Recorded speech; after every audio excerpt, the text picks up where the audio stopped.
Sekretariat Keadilan, Perdamaian dan Keutuhan Ciptaan Fransiskan Papua mengadakan nonton dan diskusi film memotret pendidikan di tapal batas di Aula Asrama Katolik Taboria, Jayapura, Jumat 21 November.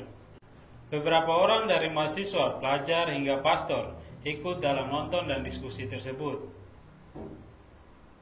Film memotret pendidikan di tapal batas merupakan garapan SKPKCI Fransiskan Papua yang menggambarkan situasi pendidikan di distrik Web Kabupaten Kero.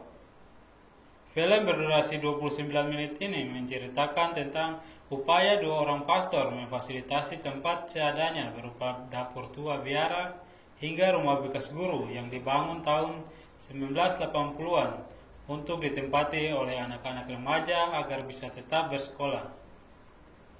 Karena tempat tinggal sementara itu tidak berlistrik, kedua pastor itu, yakni Pastor Gabriel Dorisana OSH dan Pastor Hari Lobia OSH, membuat jadwal bagi anak-anak di paroki Santo Bonatasius Ubruk di distrik Web Kabupaten Kero.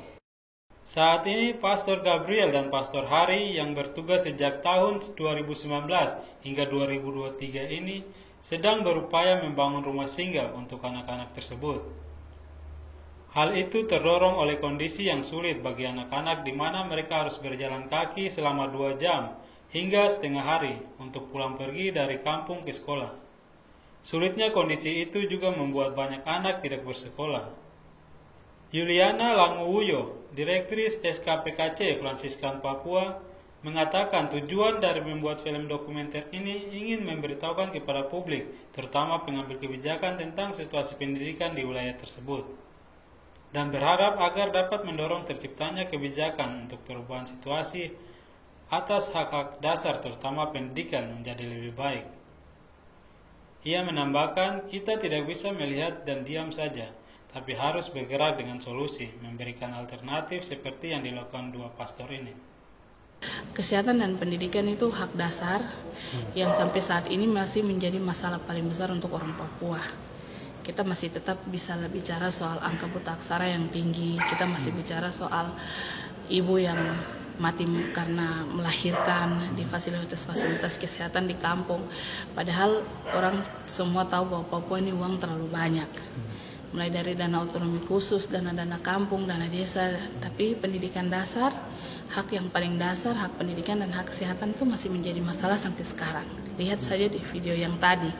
Maka kita tidak bisa diam saja lihat. Kita harus juga bergerak dengan solusi, dengan alternatif seperti yang dilakukan oleh dua pastor paroki ini yang difasilitasi oleh SKPKC Fransiskan, supaya satu kelompok bergerak di sini, satu kelompok bergerak di sana. Pemerintah juga mungkin nanti kita akan terbuka matanya, lihat dan mulai membantu. Di situ baru kita bisa bicara soal orang Papua sudah bebas buta aksara. Orang Papua hak dasar, hak kesehatannya sudah terpenuhi. Mungkin kalau kita sendiri berjuang, kalau kita harap pemerintah yang menyediakan itu semua untuk kita, sekarang ini kita lihat masih banyak kasus di mana hak dasar kesehatan dan pendidikan itu terabaikan. Mungkin itu dari saya, kesehatan dan pendidikan untuk orang Papua itu penting sekali dan masih menjadi masalah sampai hari ini. Dalam diskusi yang dilakukan, ada yang mempunyai persoalan yang sama dari tempat tinggal mereka dulu. Mereka mengatakan dengan adanya sekolah berpola asrama akan sangat membantu bagi anak-anak yang bertempat tinggal jauh dari sekolah. Seperti pola yang diterapkan para misionaris dulu, yang mencetuskan sekolah berpola asrama sebagai solusi pendidikan di Papua. Pastor Gabriel yang hadir dalam diskusi ini mengatakan kondisi pendidikan di wilayahnya sangat memprihatinkan. Ia berharap pemerintah dan pemerhati pendidikan ikut membantu memajukan pendidikan di wilayahnya. Kami sangat-sangat mengharapkan bantuan baik dari pemerintah daerah atau dari para pemerhati yang lain, terutama ikut membantu kami untuk memajukan pendidikan di wilayah parokial kami. Karena keadaan pendidikan di wilayah parokial kami boleh dikatakan sangat sangat prihatin. Kenapa saya katakan demikian?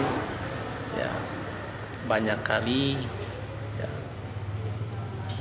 kita melihat dengan keadaan kita di masa sekarang ini, misalnya dengan pemekaran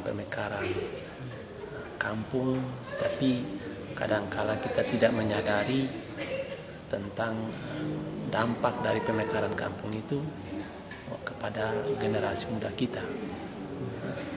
Yaitu kita memekarkan kampung, tapi kita tidak pernah berpikir tentang pendidikan dari mereka. Dalam kegiatan itu, SKPKC Fransiskan Papua menggalang donasi untuk membantu Pastor Gabriel dan Pastor Hari agar rumah singgah itu bisa terwujud dan anak-anak bisa tinggal di tempat yang layak untuk mendapat pendidikan.